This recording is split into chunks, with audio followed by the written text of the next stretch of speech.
우리 함께 경청할 하나님의 음성은 야고보서입니다. 야고보서 4장 13절에서 17절까지 우리 한 절씩 교독하겠습니다. 제가 먼저 13절 말씀 봉독합니다. 들으라, 너희 중에 말하기를 오늘이나 내일이나 우리가 어떤 도시에 가서 거기서 1년을 머물며 장사하여 이익을 보리라 하는 자들아, 내일 일을 너희가 알지 못하는도다. 너희 생명이 무엇이냐? 너희는 잠깐 보이다가 없어지는 안개니라. 너희가 도리어 말하기를 주의 뜻이면 우리가 살기도 하고 이것이나 저것을 하리라 할 것이오늘 이제도 너희가 허탄한 자랑을 하니 그러한 자랑은 다 악한 것이라. 17절 함께 봅니다. 그러므로 사람이 선을 행할 줄 알고도 행하지 아니하면 죄니라. 아멘.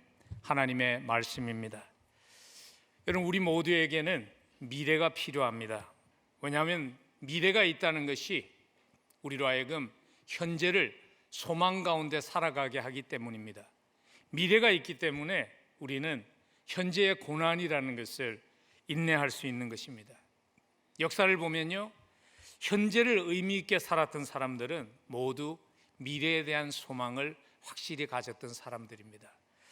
미래라는 그 주제를 준비하면서 제 마음에, 제 기억에 떠오른 한 분은 넬슨 만델라라는 남아프리카 남아공의 첫 번째 흑인 대통령이었죠. 27년간 로벤 섬에서 채석장에서 중노동을 하는 그러한 유배 생활을 살면서도 그가 절망하지 않을 수 있었던 그 비결은 27년간 유배 생활을 하면서 채석장에서 돌을 자르면서도 그의 마음속에 보복의 칼을 갈지 않을 수 있었던 이유를 그의 저서인 A Long Walk to Freedom이라는 자유를 향한 긴 여정이라는 책에서 그는 이렇게 얘기하죠. 자기가 꿈꾸는 미래가 있었기 때문이라고. 인종차별 정책이 무너지고 피부의 색깔에 상관없이 존중받는 그러한 자기의 미래의 국가를 꿈꿈이 있었기 때문이라고 그는 고백합니다. 그래서 14년 만에 처음으로 가족과의 면회가 이루어지게 되었을 때 어릴 때 헤어졌던 딸이 손녀를 낳아서 아버지를 찾아옵니다. 왜냐하면 그 부족의 관습 중에는 할아버지가 손녀의 이름을 지어주는 관습이 있었기 때문이죠. 그때 넬슨 만델라 씨가 소녀에게 이름을 이렇게 지어줍니다. 자기 부족말로 자지웨라고 붙여줍니다. 뜻이 뭐냐면 소망 또는 희망이라는 것이죠. 미래에 대한 소망이 현재에 살아가는 모습을 결정지은 것입니다. 그래서 믿음의 사람들, 믿음의 선배들도 동일한 고백을 하시죠. 그 고백 중에 우리에게 항상 은혜가 되는 사도 바울의 고백 기억하시죠? 로마서 8장 18절입니다. 생각건대 현재의 고난은 장차 우리에게 나타날 영광과 비교할 수 없도다. 사도 바울로 하여금 현재라는 시간을 포기하지 않고 끝까지 달려가게 했던, 좌절하지 않고 끝까지 달려가게 했던 그 힘은 무엇인가 하면 미래였죠. 현재의 고난은 장차 우리에게 나타날 영광과 비교될 수 없다고. 그럼 우리에게 미래가 소중한 축복입니다. 근데 미래가 가지고 있는 한 가지 문제점이 있죠. 그 무엇인가 하면 미래를 예측할 수 없다는 것입니다. 그래서 성경은 우리에게 이렇게 말씀하십니다. 잠언서 27장 1절에서 너는 내일 일을 자랑하지 말라. 하루 동안에 무슨 일이 날는지 내가 알 수 없음이니라. 그래서 우리는 미래를 준비하면서 사는 것이죠. 내일 어떤 일이 일어날지 모릅니다. 내일 누가 병들지 모릅니다. 내일 어쩌면 사업을 할 수 없는 그런 코빅과 같은 상황이 또 벌어질 수 있는 내일이 있기 때문에 우리는 내일을 준비합니다. 성경은요, 미래라는 시간을 준비하는 것이 잘못된 일이라고 책망하지 않습니다. 오늘 본문 말씀의 주인공으로 등장하는 사업가가 하나님의 책망을 받는 사업가가 된 이유는요, 미래를 준비했기 때문이 아닙니다. 그가 책망을 받았던 이유는 무엇인가 하면 미래를 준비하는 모습 때문이었습니다. 그리스도인이든 비그리스도인이든 미래라는 시간을 준비해야 합니다. 그러나 그리스도인은 비그리스도인이 준비하는 모습과는 다른 모습으로 미래라는 시간을 준비할 수 있어야 합니다. 그래서 오늘 야고보 사도는요, 본문 말씀에 이 스토리를 넣은 것입니다. 어리석은 사업가의 스토리를 넣으면서 우리로 하여금 거울과 같이 그의 모습을 통해서 우리의 모습을 바라보는 거울이 되라는 것이죠. 그래서 사실 오늘 본문과 다음 주의 본문이 연결되는 본문입니다. 둘 다 오늘 본문 4장 13절에서 17절은 물질과 관계에서 미래라는 주제를 다루고 있고요, 5장 1절부터 6절까지는 물질을 가지고 어떻게 써야 하는가 하는 물질이라는 그 주제를 다루는데, 오늘 본문 말씀은 그리스도인들을 향해서 주신 말씀이죠. 오늘 보면은 들으라 너희 중에 말하기를, 하나님을 아는 사람들 너희 중에 하는 그 지적으로 알 수 있습니다. 근데 5장 1절과 6절은요, 들으라 부한 자들아, 당시의 지주들을 향한, 하나님을 알지 못하는 지주들을 향한 하나님의 경고의 말씀을 연속적으로 오늘 기록한 이유가 있습니다. 그 이유가 뭐냐면요, 하나님을 믿는 사람과 하나님을 아는 사람과 하나님을 알지 못하는 사람이 미래를 준비하는 모습이, 물질이라는 것을 사용하는 모습이 크게 차이가 없기 때문입니다. 그래서 경고하는 것입니다. 세상의 마음을 빼앗기고 세상 사람과 다를 바 없는 모습으로 당신의 미래를 준비하지 말라고 경고하는 것입니다. 여러분, 어떻게 준비할 때 세상 사람과 다른 모습으로 지혜롭게 우리의 미래라는 시간을 준비할 수 있을까요? 오늘 야고보서는 어리석은 사업가를 반면교사 삼아서 우리에게 기억해야 될 몇 가지 교훈을 주십니다. 그 첫 번째 교훈은 이것입니다. 경제적인 안정만으로 미래를 준비하려는 실수를 하지 말라는 것입니다. 경제적인 안정만으로 미래가 준비될 수 있다는 그 유혹에 빠지지 말라는 것입니다. 오늘 본문을 보면요, 오늘 사업가는 돈을 많이 버는 것만으로 미래가 준비될 수 있다고 생각했죠. 13절 보면 들으라 너희 중에 말하기를 오늘이나 내일이나 우리가 어떤 도시에 가서 거기서 1년을 머물며 장사하여 이익을 보리라 하는 자들아. 여러분, 장사라는 것은 이익을 남겨야 하는 것입니다. 그 자체를 지금 책망하는 것이 아닙니다. 이 사람의 모든 관심이, 이 사람은 생각하기를 경제적으로 안정되면 미래가 준비된다고 생각한 그 모습을 성경은 지금 책망한 것이죠. 근데 이 사업가가 생각하지 못한 것이 한 가지 있습니다. 인생에는 돈으로 살 수 없는 것이 있다는 것이죠. 돈으로 생명을 연장할 수 없다는 것을 그는 계산해 넣지 못한 것이죠. 그래서 14절이 그의 어리석음을 깨우는 한마디입니다. 일침을 주는 한마디입니다. 우리 14절 한번 함께 읽을까요? 함께 읽습니다. 내일 일을 너희가 알지 못하는도다. 너희 생명이 무엇이냐? 너희는 잠깐 보이다가 없어지는 안개니라. 오늘 사실 14절이 핵심 구절입니다. What is life? 인생이 무엇이냐? 너의 생명이 무엇이냐? 잠깐 보이다 없어지는 안개 아니냐? 아마 오늘 야고보 사도는요, 이 말씀을 하면서 예수님이 주셨던 어리석은 농부의 비유를 마음에 두었을 것 같아요. 여러분 기억하시나요? 예수님께서 누가복음 12장 20절 이하에 어리석은 농부에 대한 비유를 주셨죠. 한 농부가 농사를 지었습니다. 수확이 너무나 많이 있었어요. 그래가지고 자기가 있는 곳간에 다 쌓을 수 없는 그러한 풍성한 수확이 있었습니다. 그래서 창고를 늘리고 그 곳간을 가득 채우고 난 후에 그 농부가, 어리석은 농부가 이렇게 말하죠. 여러 해 쓸 물건을 많이 쌓아두었으니 평안히 쉬고 먹고 마시고 즐거워하자. 그 말이 끝나자마자 하나님의 말씀이 임합니다. 하나님은 이르시되 어리석은 자여 오늘 밤에 너의 영혼을 도로 찾으리니 그러면 네가 준비한 것이 누구의 것이 되겠느냐? 물질을 쌓는 것만으로 생명을 연장할 수 없습니다.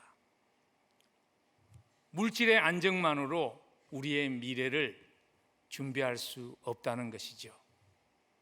그럼에도 불구하고 우리는 동일한 실수를 하기가 사실 쉽지 않나요? 우리의 마음속에도 가까운 장래에 경제적으로만 안정이 되면, 그때 되면 인생을 좀 즐기겠다는 그런 생각이 우리에게도 있지 않나요? 그래서 경제적인 안정을 이루기 위해서 모든 것을 희생하며 살아가는 실수를 하지 않나요?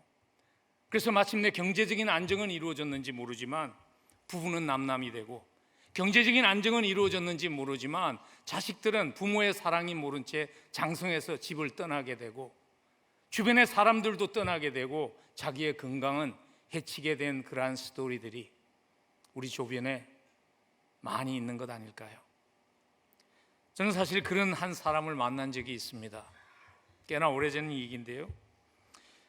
저희 사는 곳에서 별로 멀지 않은 곳이죠. 피츠버그에 있는 카네기 멜론 대학에 제가 아는 분이, 교수로서는 아마 최고의 영광이라고 그러죠, 석자 교수로 세움을 받아서, 초청을 받아서 가서 그날 드루 퍼킨스라는 사람을 만났어요.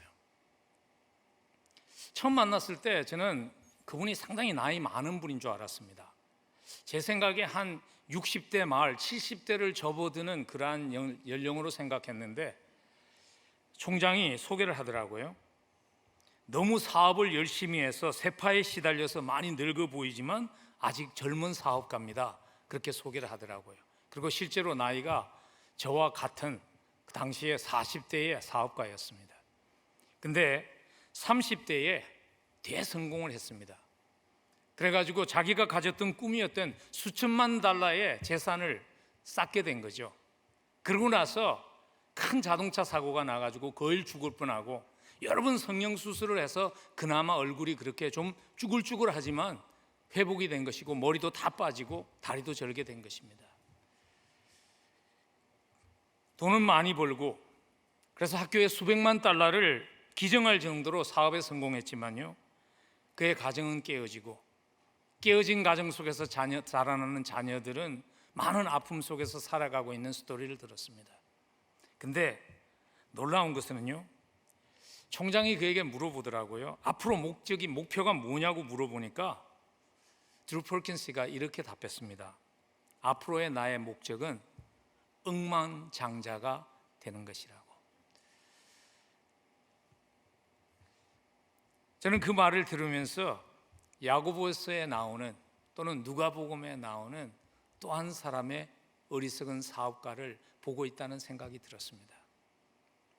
그러나 물론 이해는 할 수 있었습니다. 왜냐하면 하나님을 모른다면, 그렇게 사는 것이 너무나 당연한 것입니다. 근데 우리가 물어야 할 질문은 이것입니다. 근데 하나님을 아는 많은 사람들은 왜 동일한 함정에 빠지는 것일까? 오늘 성경은요, 우리에게 이렇게 답합니다. 하나님의 자녀이면서도 왜 세상 사람과 다르지 않은 모습으로 미래를 준비하는 함정에 빠지게 되는가 하는 그 질문에 대한 답을 성경은 우리에게 이렇게 말합니다. 우리가 지금 영원이라는 하나님의 시간표 속에 살고 있는 것을 잊어버렸기 때문이라고 말씀하십니다. 이 세상의 모든 것이 잠시 있다가 사라지는 안개와 같은 것이라는 것을 잊어버렸기 때문이라고 말씀하십니다. 그래서 오늘 14절이 그렇게 말하는 거죠. What is life? 너희의 생명이 무엇이냐? 너희는 잠깐 보이다가 없어지는 안개와 같은데 그거 잊어버렸느냐고 오늘 지적하는 것이죠.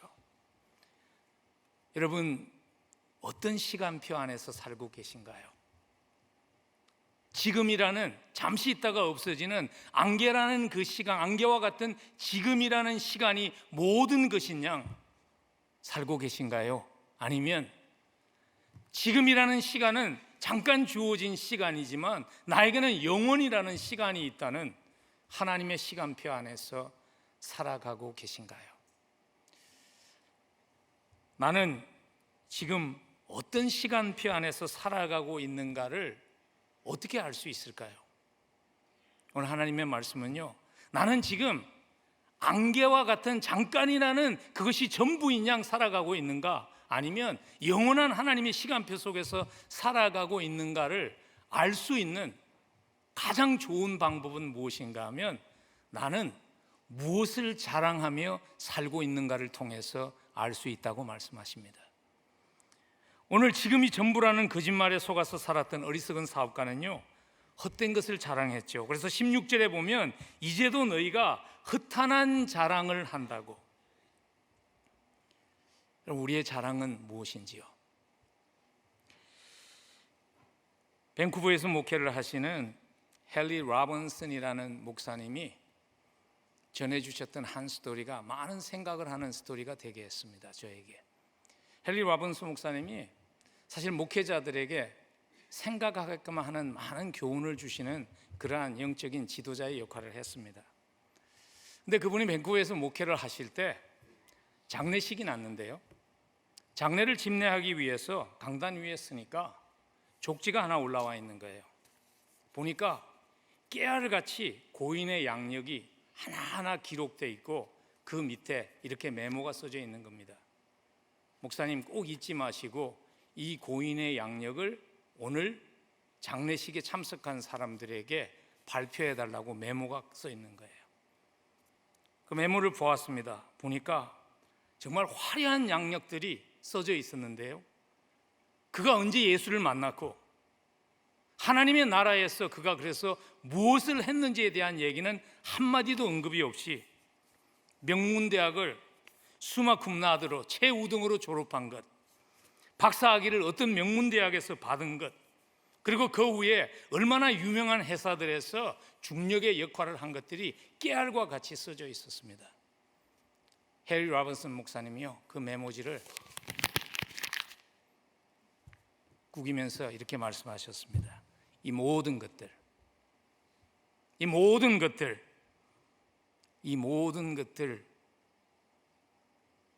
아무런 의미가 없습니다.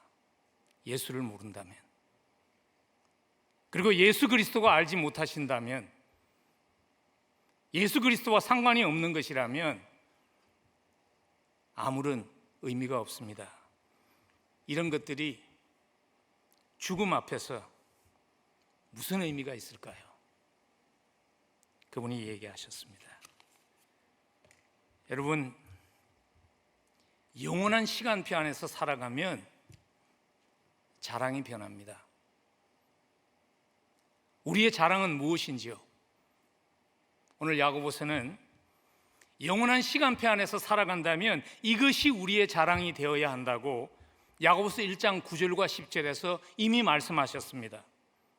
낮은 형제는 자기의 높음을 자랑하고 부한 자는 자기의 낮아짐을 자랑할지니 이는 그가 풀의 꽃과 같이 지나감이라.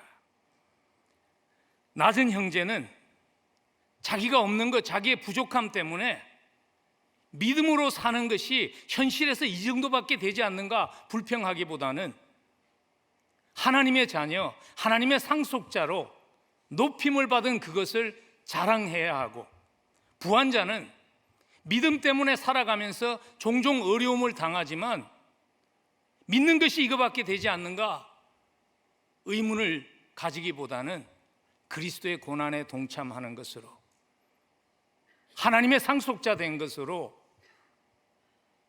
그것을 자랑하는 인생이 되어야 한다고 야고보는 우리에게 말씀하십니다. 찬양 가사가 잘 노래했잖아요. 우리는 가난하나 부유한 자입니다. 왜냐하면 하나님의 자녀이기 때문에, 하나님의 상속자이기 때문에. 그래서 우리가 찬양할 수 있는 것이죠. 주 예수보다 더 귀한 것은 없다고. 장차 누릴 영광, 하나님의 자녀된 그것이 우리의 자랑이 될 수 있기를 간절히 소원합니다. 하나님의 사랑받는 자가 된 것, 수많은 사람들 가운데 하나님이 우리를 택해 주시고 사랑의 대상 삼아 주시고 믿어 주시고 하나님의 나라라는 소중한 그 일을 우리에게 맡겨 주신 것, 나를 믿고 써 주시는 그것이 우리의 자랑이 되기를 간절히 축복합니다. 본문으로 돌아갑니다. 어리석은 사업가를 반문 교사 삼아서 미래를 준비하면서 기억해야 될 또 한 가지의 교훈을 오늘 야고보는 우리에게 주십니다. 야고보서는요, 굉장히 프랙티컬한 하나님의 말씀입니다. 허공을 잡는 듯한 그러한 이념적인 것만을 말씀하시지 않습니다. 야고보는 굉장히 프랙티컬합니다. 제일 먼저 지금이라는 시간은 안개와 같습니다 하는 얘기를 하고, 야고보 사도의 마음에 이 생각이 있었던 것 같아요. 자칫 잘못하면 그 신앙이 빠질 수 있는 함정이 뭐냐면 현실 도피의 수단으로 믿음이 잘못될 수 있다는 염려를 한 것 같아요. 그래서 오늘 두 번째 교훈을 15절에서 이렇게 주십니다. 우리 15절 함께 읽습니다. 시작. 너희가 도리어 말하기를 주의 뜻이면 우리가 살기도 하고 이것이나 저것을 하리라 할 것이언즉.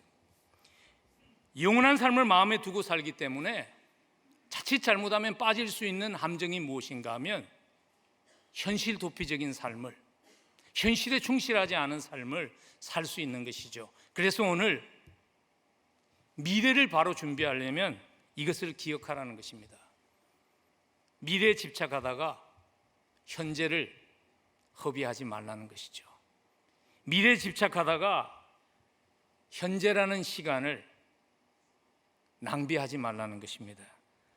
오늘 본문에 등장하는 어리석은 사업가는요, 보면 모든 관심이 미래에 집중되어 있잖아요. 근데 미래에 초점을 맞췄다는 그 자체가 오늘 책망을 받는 것이 아니죠. 왜냐하면 이 사람은 미래만을 생각하다 오늘을 놓쳤기 때문입니다. 우리 주위에도 우리 삶을 돌아보아도 이런 실수를 하기가 쉽지 않나요? 미래를 준비한다고 지금이라는 시간을, 지금만이 나의 시간이라는 것을 잊어버린 채 살아가는 실수를 우리가 할 수 있지 않나요? 젊은 한 부인이 이런 불평을 하더라고요. 목사님, 저는요 우리 남편이 너무 인색해서 사는 게 힘들어요. 그래요. 그래서 제가 그 부부를 알아요. 둘 다 직업이 괜찮거든요. 그래서 왜 그렇게 인색하대? 그렇게 물어봤더니 우리 남편은요 은퇴연금이 모두입니다. 그래서 은퇴하고 살아야 되니까 너무 인색하니까 자기가 너무 피곤하대요. 제가 한 부부가 생각이 났습니다. 그 부부는 평생 그게 부부싸움건이었습니다. 그리고 은퇴연금이 풍성하게 모여졌을 때 그 부부는 헤어졌습니다. 여러분, 아무리 많은 것이 준비됐어도 그 준비된 것을 함께 즐길 수 있는 사람이 없다면 그 미래는 의미가 없는 것이죠. 그래서 성공적인 사업가이며 저자인 잔 카푸치라는 분이 이런 얘기를 했어요. 아침 새벽부터 저녁 늦게까지 매일같이 일하는 경영자를 좋아할 사람은 딱 한 사람밖에 없다. 누구인가 하면 자기와 이혼할 아내와 재혼할 사람밖에 없다. 그렇게 얘기했습니다. 여러분, 인생을 워크펄스가 얘기했죠. 최고의 학점을 받고도 인생에서 실패할 수 있습니다. 세상에서 많은 것을 궁극적으로 이루었는지 모르지만 자기의 영혼을 헐값에 팔아치운 어리석은 사업가와 같이 될 수 있습니다. 여러분, 인생을 잘 살았다는 것을 증명해주는 시간이 있습니다. 물론 하나님 앞에 설 때 궁극적인 증명은 이루어지겠지만 이 땅을 살면서도요, 내가 인생을 잘 살았다는 것이 증명되어지는 순간이 하나 있습니다. 뭔 것 같아요? 장례식입니다. 그래서 제가 존경하는 미국 목사님인데 찰스 드윈들 목사님이 이런 말을 한번 하셨어요. 장례식장에 참석해서 언제 끝나나 하며 시간을 자꾸 들여다보지 않고 사별을 아쉬워해 주는 사람이 몇 명이나 있는지가 당신의 삶이 잘 산 삶인 것을 대변해 줍니다. 그런 얘기를 했어요. 그러면서 이런 스토리를 들려주셨습니다. 사업에 성공한 사람이 있었습니다. 적어도 자기 분야에서는 가장 성공적인 사람이었습니다. 근데 그 목적을 달성하기 위해서 주변에 많은 사람들이 상처를 입고 사람을 잃었습니다. 그러다가 어느 날 갑자기 심장마비로 죽은 것입니다. 가족들의 고민은 무엇이었는가 하면 그분의 유명세 때문에 가족 장만을 할 수 없고 많은 사람들을 초청해서 장례식을 해야 되는데 아무리 생각해봐도 죽은 고인을 위해서 잘 살았다고 말해줄 수 있는 사람이 한 사람도 없다는 것이 고민이었습니다. 그래서 그 동네 목사님을 찾아갔어요. 그래서 목사님께 목사님 오셔서 추모사를 해주시면서 우리 형이 성자였다고 세인트였다고 한마디만 해주시면 제가 듣기로는 요즘 교회를 건축하면서 교회가 재정적으로 어렵다는데 저희가 다 부담하겠습니다.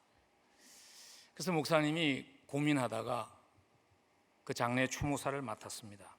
근데 놀랍게도요, 추모사는 칭찬의 말은 한마디도 없이 그 사람은 고인은 욕심쟁이였으며 자기만 알고 살았던 사람이라는 말을 끊임없이 연속해 가다가 마지막에 추모사 마지막에 이렇게 마쳤습니다.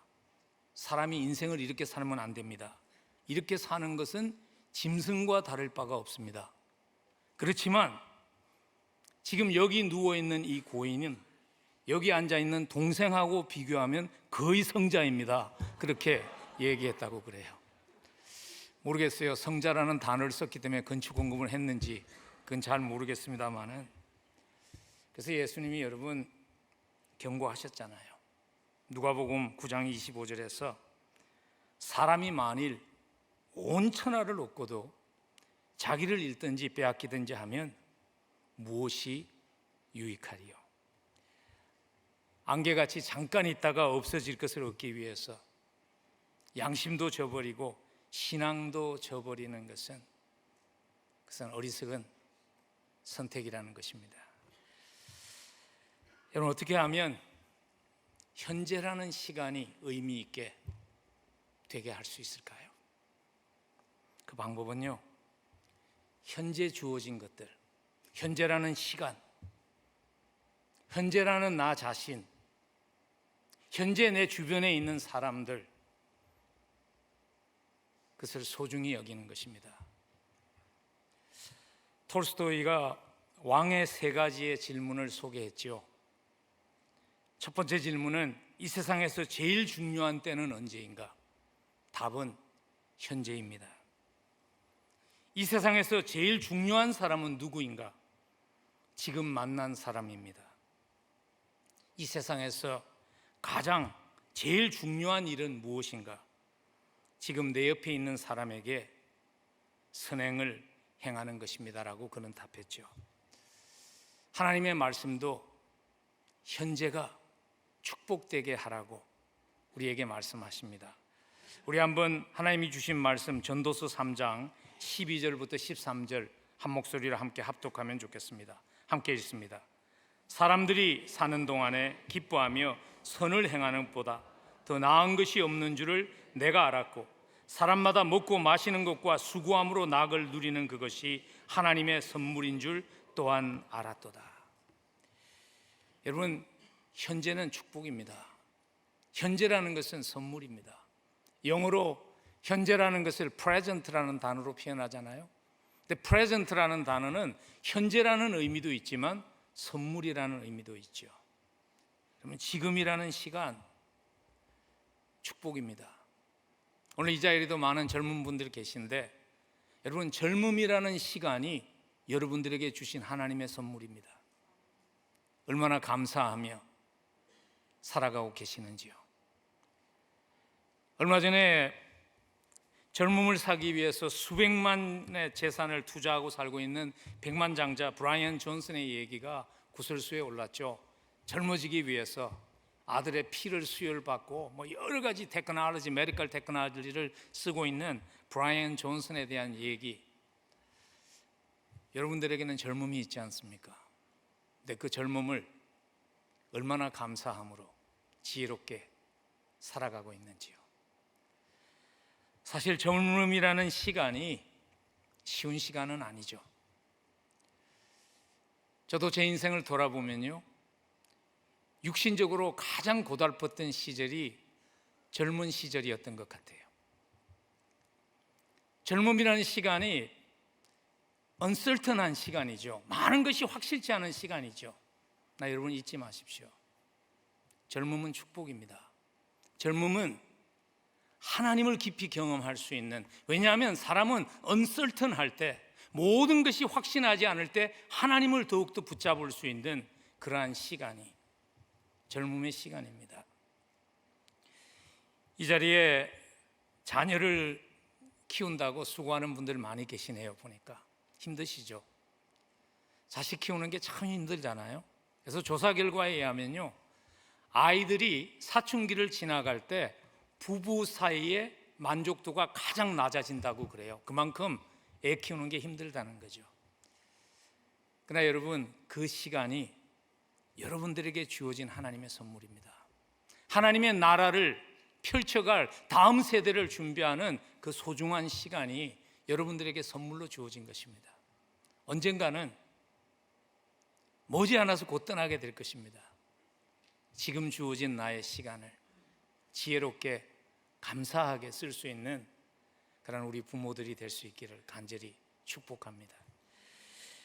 미국의 기독교 신앙관으로 세워진 가정에 대한 것을 가장 많이 강조하고 그 일에 기여했던 한 분이 계십니다. 제임스 답슨이라는 분이죠. Focus on the Family 세웠던 분인데, 그분이 자기 아버지의 마지막 몇 달에 대한 스토리를 가지고 Last Round라는, 마지막 라운드라는 그 책을 썼어요. 제임스 답슨과 그리고 그의 아버지가 두 분 다 골프 광이었습니다. 그래서 아버지가 불치병으로 삶이 얼마 남지 않았다는 진단을 받았을 때 아들이었던 제임스 답슨이 아버지를 모시고 스코틀랜드에 있는 굉장히 유명한 골프장으로 갑니다. 그래서 골프를 치다가 아버지가 아들에게 물은 거예요. 네가 기억하는 나의 결혼 생활과 나의 가정 생활에 대해서 한번 얘기해 주면 좋겠다. 아들이 그 질문을 받고요, 말을 못하고 머뭇머뭇할 때 아버지가 알았습니다. 왜냐하면 자기가 어떻게 살았다는 것을 알았기 때문에. 여러분, 사실 저희 부모 세대가 그렇게 살았잖아요. 생존하기 위해서 자식 생각할, 부부 생활 생각할 겨를 없이 산 세대가 그 아버지 세대죠. 그래서 아들이 머뭇머뭇하니까 그 아버지가, 아들에게 죽음을 앞둔 아버지가 이 마지막 말을 이렇게 남겼습니다. 나는 네가 서두르지 않고 살았으면 좋겠다. 야망이 크면 일에 매달리기 쉬워지고, 그러다 보면 네가 정말 원했던 것이 실제로는 내 옆에 있었는데 그것을 알지 못한 채 뒤에 가서야 그것이 내 곁에 있었다는 것을 깨닫게 되기 때문이다 하는 말씀을 하셨다는 겁니다. 여러분, 하나님이 우리에게 주신 시간, 하나님이 우리에게 주신 건강, 하나님이 우리에게 주신 사람들을 감사하며 즐길 수 있는 지혜가 우리에게 있었으면 좋겠습니다. 여러분, 호흡할 수 있다는 그 자체가 감사 아닌가요? 저는 사실 목회를 하면서 목회자의 스케줄이 많이 바쁠 때도 있고 또 이렇게 기약되지 않은 그러한 점이 있습니다. 그래서 제 아내와 저는 항상 하루에 한 끼를 같이 먹기 위해서 새벽에 4시 반이나 5시에 아침 식사를 항상 같이 합니다. 그게 습관이 되어서 요즘도 그렇게 합니다. 그리고 아침 식사에 기도를 항상 제가 합니다. 근데 요즘 저도 모르게 항상 기도할 때마다 나오는 감사가 이것입니다. 하나님, 나에게 오늘을 주심을 감사합니다. 왜냐하면 우리에게는 내일이라는 시간의 보장이 없기 때문입니다. 하나님, 내 입술에 호흡을 주시고 또 오늘이라는 시간을 열게 하신 것 감사합니다는 기도가 이제는 나오는 것 같아요. 사람이 영원히 살 것 같지만 영원히 살지 않습니다. 제가 함께 섬기는 미국 단체에 계셨던 팀 켈러 목사님이 얼마 전에 세상을 떠났습니다. He was only 72 years old. 저보다 몇 살 그렇게 많지 않습니다. 지금이라는 시간, 여러분 인생을 살면서 모든 것이 다 있는 시간은 찾아오지 않습니다. 항상 부족합니다. 그러나 지금이라는 시간 속에 부족한 것에 초점을 맞추기보다는 지금이라는 시간 속에 하나님이 주신 것들 감사하며 그것들을 지금이라는 시간 속에서 하나님의 영광을 위해 지혜롭게 쓸 수 있는 그러한 복된 삶이 될 수 있기를, 그것이 미래를 준비하는 지혜로운 삶입니다. 간절히 축복합니다. 현재를 의미 있는 시간 되게 하기 위해서 필요한 결단이 한 가지 더 있습니다. 그것이 오늘 본문이 우리에게 주시는 세 번째 마지막 교훈입니다. 하나님의 뜻을 미래의 준비에 포함시켜야 합니다. 하나님의 뜻이 나의 미래의 계획 속에 담겨 있어야 합니다. 15절 우리 함께 읽으면 좋겠습니다. 우리 함께 읽습니다. 15절 말씀. 너희가 도리어 말하기를 주의 뜻이면 우리가 살기도 하고 이것이나 저것을 하리라 할 것이오늘. 주의 뜻이면 너희가 살기도 하고 이것이나 저것을 하리라 할 것이오늘. 여러분, 어리석은 오늘 사업가가 미래를 지혜롭게 준비하지 못했던 이유를 우리에게 말해주는 것이죠. 그의 미래의 계획 속에는 하나님이 없었습니다. 그게 우리에게 뭘 말해주는가 하면 이 어리석은 사업가는 하나님이 자기의 인생의 주인인데 자기가 인생의 주인인 양 착각하고 산 사람이라는 것이죠. 그래서 오늘 17절에서 그의 죄를 이렇게 책망합니다. 그러므로 사람이 선을 행할 줄 알고도 행하지 아니하면 죄니라. 오늘 여러분 17절 말씀은요, 문맥 속에서 읽어야 합니다.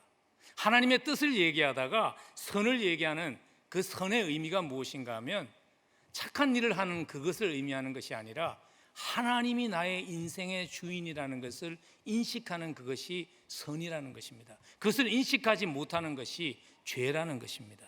여러분, 그게 성경이 우리에게 말씀해 주시는 죄의 정의 중에 하나입니다. 하나님이 우리의 인생의 주인인데 내가 인생의 주인인 양 사는 그것이 하나님 앞에서 죄라는 것입니다.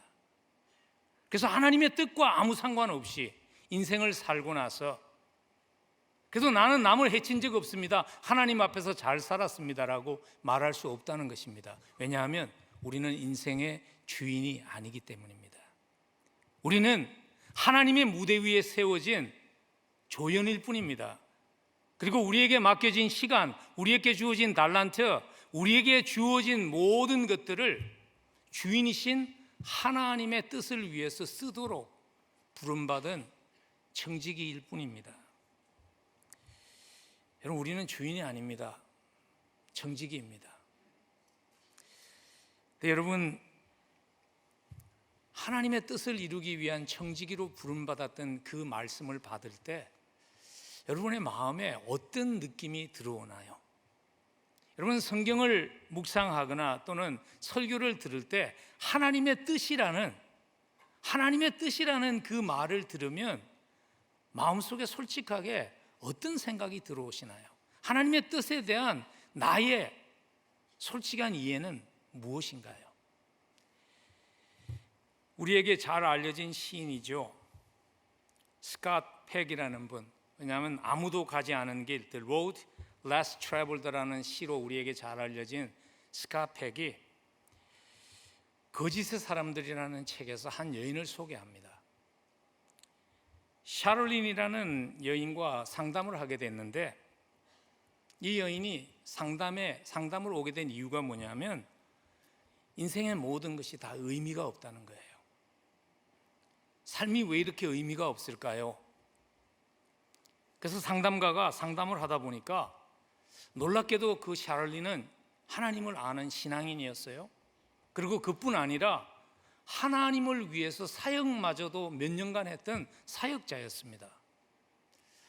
그래서 상담자가 너무 의아해서 물어보는 겁니다.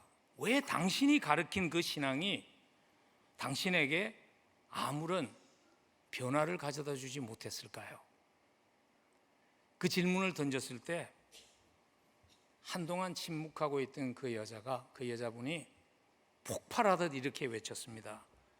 그렇게 할 수 없었기 때문입니다. 왜냐하면 하나님의 뜻 그 속에는 내가 없었기 때문입니다. 하나님의 뜻대로 산다는 것은 나의 죽음을 의미하기 때문입니다. 나는 하나님을 위해 살고 싶지 않아요. 나는 나를 위해 살고 싶어요 하는 솔직한 고백을 그녀가 했다는 것입니다. 여러분, 정도의 차이는 있을지 모르지만 혹시 이 여인의 그 솔직한 고백이 하나님의 뜻이라는 그 말씀 앞에 우리의 마음속에 있는 솔직한 생각은 아닌지 모르겠습니다. 우리는 혹시 하나님의 뜻을 이렇게 생각하고 있는 것 아닐까요? 하나님의 뜻대로 살면 하나님은 좋을지 모르지만 나는 행복해지지 않는다고 생각하고 있는 것은 아닐까요? 하나님의 뜻은 하나님은 좋은지 모르지만 항상 나는 싫은 일을 하는 것이고, 하나님의 뜻은 하나님에게는 좋은지 모르지만 나는 항상 손해보는 것을 하나님이 요구한다고, 혹시 우리는 하나님의 뜻을 오해하고 있는 것은 아닐까요? 여러분, 하나님이 우리가 필요할까요? 하나님이 여러분의 물질이 필요할까요? 하나님이 여러분의 섬김이 필요할까요? 필요하지 않습니다. 근데 왜 하나님은 우리의 인생이 하나님의 뜻이 포함된 인생이 되기를 원하시는 것일까요? 그 이유는 딱 한 가지입니다. 우리의 인생 속에 하나님의 뜻이 포함되어야지 우리가 그렇게 수고하고 성취한 모든 것들이 삶의 의미라는 것을 가져다 주기 때문입니다. 하나님의 뜻과 상관없이 이루어진 성취는 우리의 삶을 의미 있게 하지 못하기 때문입니다. 성경에 그런 한 인물이 등장하죠. 솔로몬 왕이라는 사람. 자기가 원하는 것 다 해본 사람이었잖아요. 자기가 원하는 것 다 이루어본 사람이었잖아요. 근데 그가 이런 고백을 하죠. 내가 수고한 모든 것이 다 헛되어 바람을 잡는 것이며 해 아래에서 무익한 것이라. 성경에 전도서를 무엇 때문에 기록하셨을까요? 그렇게 많은 사랑을 받고서도 솔로몬만큼 많은 축복을 누린 사람이 없잖아요. 그럼에도 불구하고 별로 정말 자랑스럽지 못한 삶을 살았던 그 스토리를 성경에 기록한 이유가 뭘까요? 그 이유는 딱 한 가지입니다. 솔로몬은, 하나님은 우리에게 이 말씀을 해주시고 싶기 때문입니다. 나의 실수를 답습하지 말라는 것입니다. 그 길 속에는 당신이 찾는 삶의 의미라는 것이 없기 때문에 내가 한 실수를 답습하지 말라고 그 말씀을 성경 속에 담아 놓은 것입니다. 그런데 혹시 우리는 이렇게 살아가지 않았으면 좋겠습니다. 나는 다르다고, 나는 별외라고, 나는 예외라고. 여러분, 해 아래 새 것이 없습니다. 누구도 예외가 아닙니다. 가장 어리석은 사람이 누구인가 하면요, 하나님이 이미 안 된다고 보여주신 길을 고집하고 가면서 나는 예외라고 주장하면서 사는 인생이 가장 어리석은 인생 아닐까요? 하나님의 뜻이 우리의 삶을 의미 있게 만드시기를 원하시는 그 하나님의 뜻이 여러분들의 삶 속에서 이루어지는 은혜가 있기를 간절히 축복합니다. 말씀 마무리 짓습니다. 하나님의 뜻을 쫓아서 사는 삶은요, 당장은 쉽고 편안한 삶 아닙니다. 희생도 있고 내가 좀 손해보는 것도 있습니다. 그러나 한 가지 확실한 것은 이것입니다. 끝이 다르다는 것입니다. 끝이 후회 없는 끝이 되게 하신다는 것입니다. 하나님의 뜻을 쫓아 살았던 많은 믿음의 선배들의 삶을 묵상해 보면요, 읽어보면 공통적인 고백이 그거죠. 하나님 앞에서 삶을 마치면서 후회 없이 살았습니다. 하나님, 의미 있는 삶 살게 하셔서 감사합니다는 고백이 그분들의 고백이죠. 이런 고백을 시로 쓰신 분이 계십니다. 그래서 지난 1000년이 넘도록 우리에게 사랑받는 찬송가의 가사가 되었습니다. 여러분들이 잘 아는 찬송가인데요, 제가 한번 잠시 인용하면, 구주를 생각만 해도 내 마음이 좋거든, 주 얼굴 배울 때야 얼마나 좋으랴, 예수의 넓은 사랑을 어찌다 말하랴, 그 사랑 받은 사람만 그 사랑 알도다. 성 세인트 버나르드라는 분이 자기의 삶을 마치기 며칠 전에 지었던 시죠. 몸은 쇠잔해지고 병들었지만, 그래서 이제 마지막이 얼마 남지 않았다는 것을 알았지만, 주님을 만난다는 그 설렌 가슴을 안고 고백한 시가 바로 우리가 부르는 그 찬송가지요. 그 사랑 받은 사람만 그 사랑 알도다.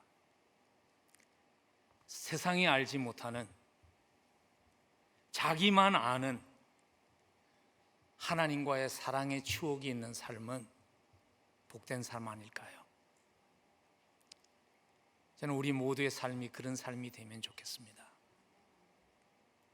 하나님의 사랑받은, 그 사랑을 경험한 수많은 추억이 있는, 그리고 마치 어린아이가 공작품을 만들어서 부모에게 보여주기 위해서 집을 향해서 달려오듯이 하나님의 뜻을 좇으며 살다가 하나님 앞에 설레는 가슴을 안고 달려갈 수 있는 후회 없는 인생이 여러분의 인생과 저의 인생 되기를 간절히 축복합니다. 기도하겠습니다. 이제는 우리의 소망이신 우리 주 예수 그리스도의 한량없는 은혜와 죄인을 자식 삼아 주신 하나님 아버지의 무한하신 사랑하심과 사랑받은 자로 살아갈 수 있도록 함께 하시며 도와주시는 성령님의 교통하심이, 하나님, 그 사랑, 그 은혜 감사합니다.